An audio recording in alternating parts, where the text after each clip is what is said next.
The concept of divine favoritism is a question that has echoed through cathedrals and prayer closets for centuries.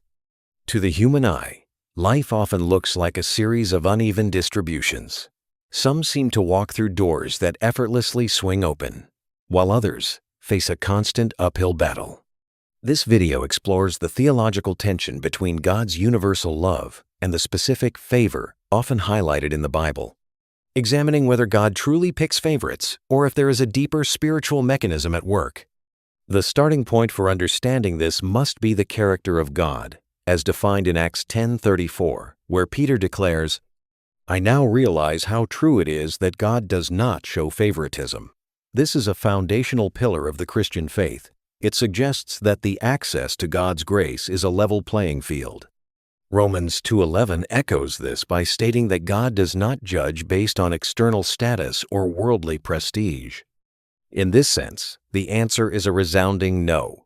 God does not have favorites in the way human beings do, where one person is loved and another is rejected. His love is an infinite resource, not a finite prize, that must be divided among His children. However, the Bible is also filled with instances of favor that look remarkably like favoritism. We see God choosing Abraham out of all the people in Ur, or Mary being called highly favored among women. In Genesis 39:2, it is said that the Lord was with Joseph so that he prospered. This favor isn't about being liked more, but about being selected for a specific purpose. In a real-life context, think of a master craftsman who chooses a specific tool for a delicate task. He doesn't love the chisel more than the hammer, but the chisel is the one favored for that specific moment of intricate work. Divine favor is often a heavy responsibility disguised as a privilege. When we relate this to our daily lives, we often mistake favor for ease.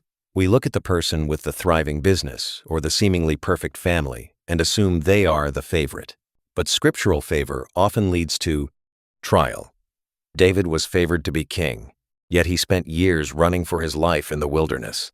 To be chosen by God often means being chosen to carry a specific burden or to undergo a specific refinement. Real-life favor is not about God giving us more than others.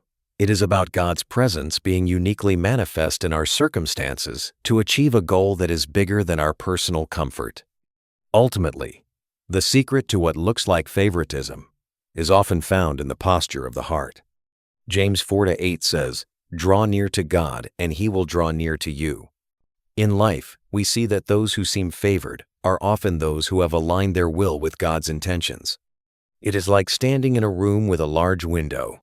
The sun shines on everyone, but the person who stands directly in the light feels the warmth more intensely. God's favor is not a result of Him moving toward one person and away from another.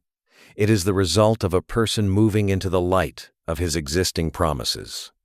To conclude, while God does not have favorites because His love is unconditional, He does have intimates, those who seek Him, obey His word, and surrender their plans, often experience a level of divine cooperation that looks like favoritism to the outside world. We are all invited into that inner circle of favor. The question isn't whether God has a favorite, but whether we are willing to be the kind of person God can trust with His specific, purposeful favor. As you navigate your journey, remember that your unfavored season might just be the preparation for a chosen assignment. If this video reminded you of your purpose in life, like, comment, and subscribe. See you in the next one.